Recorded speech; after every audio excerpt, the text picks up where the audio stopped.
Oi, gente, boa tarde. Meu nome é Ademar, eu sou diretor de Ensino e Inovações da Arco Educação, mas gosto muito de me apresentar como professor, tá? Eu sou professor de matemática, e a ideia é que a gente fale um pouco sobre inteligência artificial, pensamento crítico e algumas coisas que eu separei para esses nossos 15 minutos. Bom, essa notícia eu vi numa rede social, acho que foi no Twitter, e falava de uma notícia do ano 2000, 5 de dezembro de 2000, que esse negócio era modinha, né? Que talvez as pessoas fossem desistir dela lá no ano 2000. Mas não é o caso que a gente está encontrando hoje, por exemplo, quando a gente está vendo as IAs generativas, né? Então, aqui eu tenho os 12 assistentes, hoje a gente tem mais de 100 assistentes no mundo. Tem um brasileiro aqui, ó. Tem um brasileiro. Por acaso, esse rapaz aqui não consegue entrar nos Estados Unidos porque está com o visto venceu e eles não renovam. Não, então você tem uma função geopolítica também, como as coisas acontecem. Obviamente existe uma predição do ChatGPT, que foi o primeiro que foi lançado em larga escala, e hoje, segundo os números da própria empresa, tem 700 milhões de usuários, e ao mesmo tempo esses 700 milhões de usuários, eles acabam abafando muito dos outros, né? Você tem os chineses, que de certa forma têm alguma qualidade, menos ferramentas, mas, de certa forma, você tem aqui por trás outras funções, como, por exemplo, ChatGPT você pode desligar o treinamento dos seus dados. O Cloud não treina os seus dados. O Gemini não tem nem essa opção. Então, a gente, quando está usando o Gemini, de alguma forma, já pode saber que você está entregando lá várias informações suas. Eu não tenho problema com isso, até porque tem um toma lá da cá de dados, quando você está usando, por exemplo, um Waze ou coisa nesse sentido. Em tese, tem alguma coisa que ele te dá, de certa forma, nesse sentido. Mas não deixa de ser uma questão da própria privação. Esse primeiro chatbot é o primeiro desenvolvido que se tem notícia ali no MIT, e ele já falava sobre psicoterapia, né? O Elisa, já sobre psicoterapia, e do mesmo jeito a gente encontra hoje as crianças, de certa forma, os jovens, ou adolescentes também, e adultos, usando diretamente já isso também para essas funções. Só que a gente tem que lembrar de trás onde é que tem os treinamentos todos dentro das IAs. De fato, o que eu estou construindo, o que eu tenho por trás disso. Será que de fato eu deveria ter isso? Tem um amigo que fala o seguinte: cara, mas é tão caro fazer terapia que talvez seja melhor mesmo para você democratizar. Aí eu disse, mas você acha que de alguma forma ela vai contrapor você?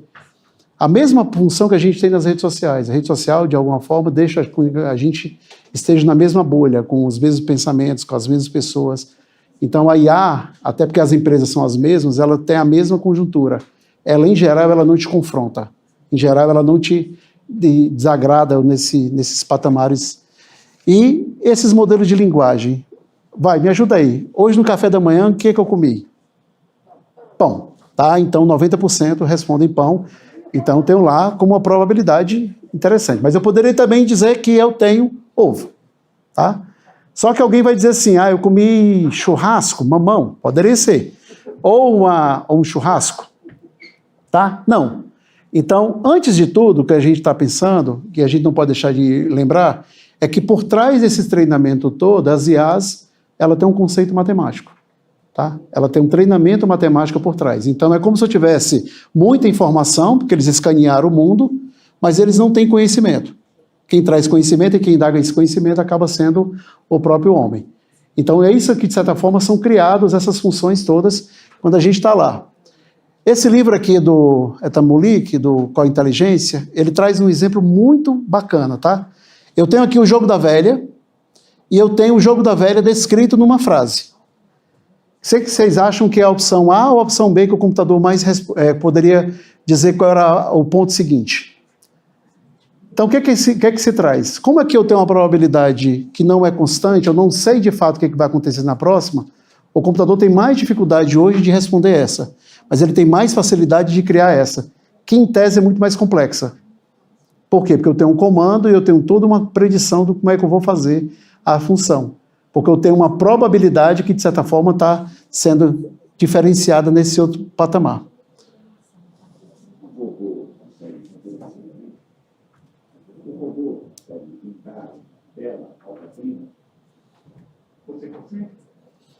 Então, há 20 anos, 21 anos tem o filme, Eu, Robô, e ele está num diálogo lá, isso é um diálogo de 2 minutos, o diálogo todo é muito interessante, eu tirei só esse pedaço. Porque naquela época a gente não dizia que isso era possível, né? Apesar do humano também, de certa forma, e a cara do ator no final é ótima, porque ele diz, não consigo. Mas hoje isso aqui tem uma imitação que você consegue fazer. Então isso vem para um outro lado, que é um ponto muito forte. Essa conjunto aqui de músicas, quem acessar o Spotify agora vai encontrar essa banda, tá? E essa banda, ela se denomina, tem 251 mil participantes já. E ela se denomina da seguinte forma, tá? É um projeto de música sintético guiada pela direção criativa humana, composto, dublado e visualizado com apoio da IA. Não se trata de um truque, mas sim de um espelho, uma provocação artística, projetar os limites da autoria, da identidade do futuro da própria música na IA. Só para pular isso aqui, o que ele diz? Não é exatamente humano, não é exatamente máquina. The Velvet Sound vive em algum lugar entre os dois. Isso não existe. A música principal do disco já rodou mais de 3,5 milhões, quando vocês forem conferir no Spotify. O próprio Spotify, ele derruba milhares de músicas todo dia que são criadas dessa forma. Esse aqui ele deixa passar, porque ele já desde o começo, na sua autoria, ele fala diretamente o que é a própria tal da criação. Mas se simplesmente você está jogando e faz outros aspectos. Como, por exemplo, tem uma plataforma chamada Suno, em que você põe lá uma determinada prompt, uma determinada letra, e você pede uma mix, por exemplo, de 3 ou 4 cantores. E daqui a pouco tem um determinado ritmo. E tem um roubo de direitos autorais enormes aí por trás. Então você tem uma transformação grande do que as coisas estão acontecendo embaixo dos nossos narizes, e de certa forma a gente concordando, porque é isso mesmo. Seja, por exemplo, o ChatGPT quando está fazendo aquelas milhares de imagens com estudo do Glib, ou outras coisas nesse sentido. Estão rompendo, estão roubando direitos, de certa forma, e simplesmente parece que é para um bem comum. Muitas aspas aqui nessa função. Isso aqui foi uma matéria de 2 semanas atrás do Estadão, que falava sobre a questão de empregabilidade já, e dizia, pressionados, tradutores e design optam pela transição de carreira. E fala já muitas empresas já não usando mais os tradutores oficiais, usando os tradutores de IA. E, gente, 2 páginas depois, no mesmo caderno, apareceu isso aqui, ó. Uma página que falava outra coisa, e essa parte preta é o que está aqui. Esse conteúdo foi traduzido com o apoio da IA e revisado por nossa equipe editorial. 2 páginas depois. Tá? Aí, de certa forma, me chamou a atenção, quando eu fui ler o texto está muito truncado, e eu acho que não houve revisão. Tá? Quando eu li o texto todo, eu acho assim, não me parece que houve a revisão, e alguns termos até um pouco artificiais, que você consegue ver isso. Eu me lembro que agora teve o Nobel de Literatura, e tem um brasileiro que traduziu, e é do húngaro, né? Ele traduziu direto do húngaro para o português. É muito, muito provável que a gente cada vez mais vai ter deficiências nessas traduções, em muitas dessas outras funções. Mas também tem uma política muito forte de dizer, e de alarmismo, que a gente vai ter uma queda do número de empregos muito altos. É claro que algumas indústrias vão ter sofrido sobre isso, mas existe um desespero, alguma coisa... Eu gravei um podcast agora, pouca colega usou uma palavra apocalíptica. E é isso que, de certa forma, as empresas querem dizer para a gente. Você tem uma coisa apocalíptica que, de certa forma, as coisas vão ser todas elas diminuídas a um extremo grande. E aí começam a ter, até o George falou um pouco atrás, falando sobre currículo, né? A gente começa a ter iniciativas no Brasil que falam sobre isso, você tem a Base Comum Curricular, que já falam sobre esses projetos, e a gente vê que 56% dos docentes brasileiros já dizem que usam IA. E aí, o que eu estou usando e da forma como eu estou usando, mas ao mesmo tempo você vê currículos hoje, do que já se fala, quem quiser a reportagem completa é só jogar lá no QR Code, já de um currículo chinês. E o que os chineses estão fazendo já, o que os chineses já estão projetando. E são coisas relativamente básicas, tá? Então, para os menores, ó, como é que eu estou me relacionando com as habilidades, ao mesmo tempo com o treinamento, o que eu tenho com os valores e éticas.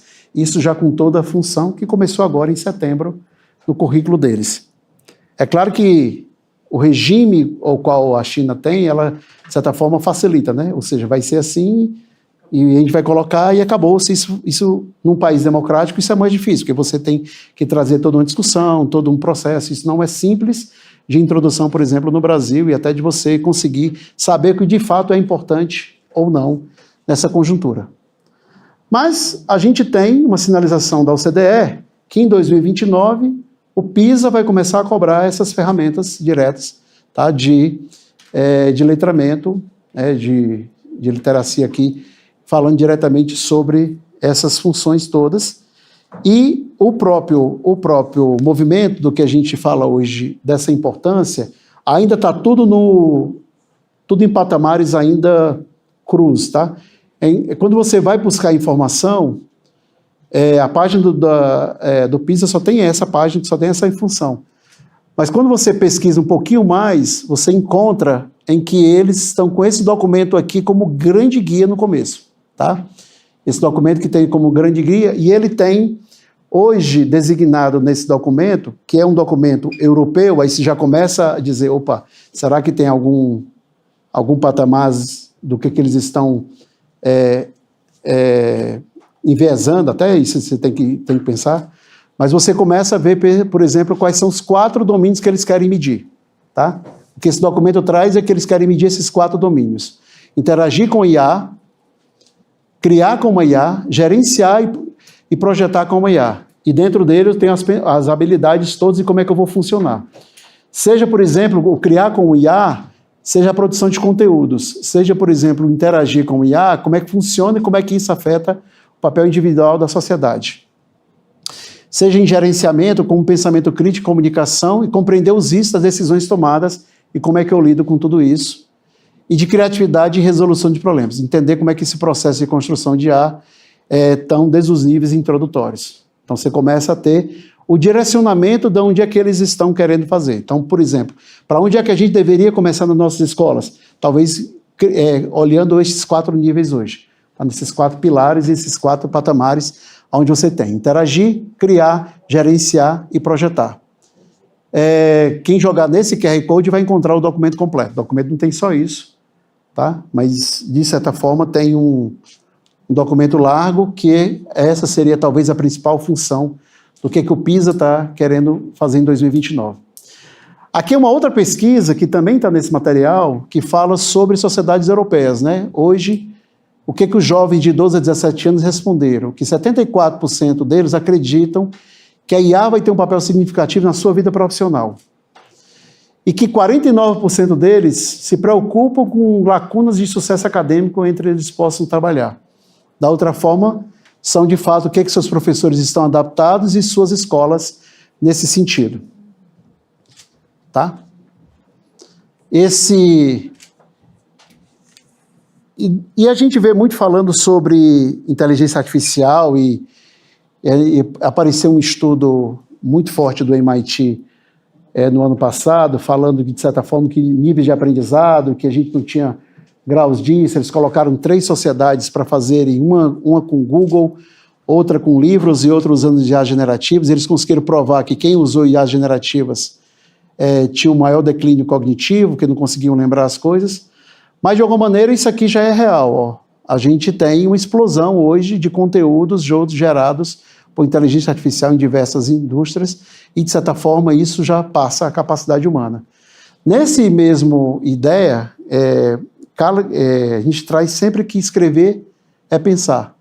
E, da mesma forma, o que a gente encontra? Né? Que se você deixar a inteligência artificial cuidar da sua escrita, você pula completamente a primeira parte do pensamento.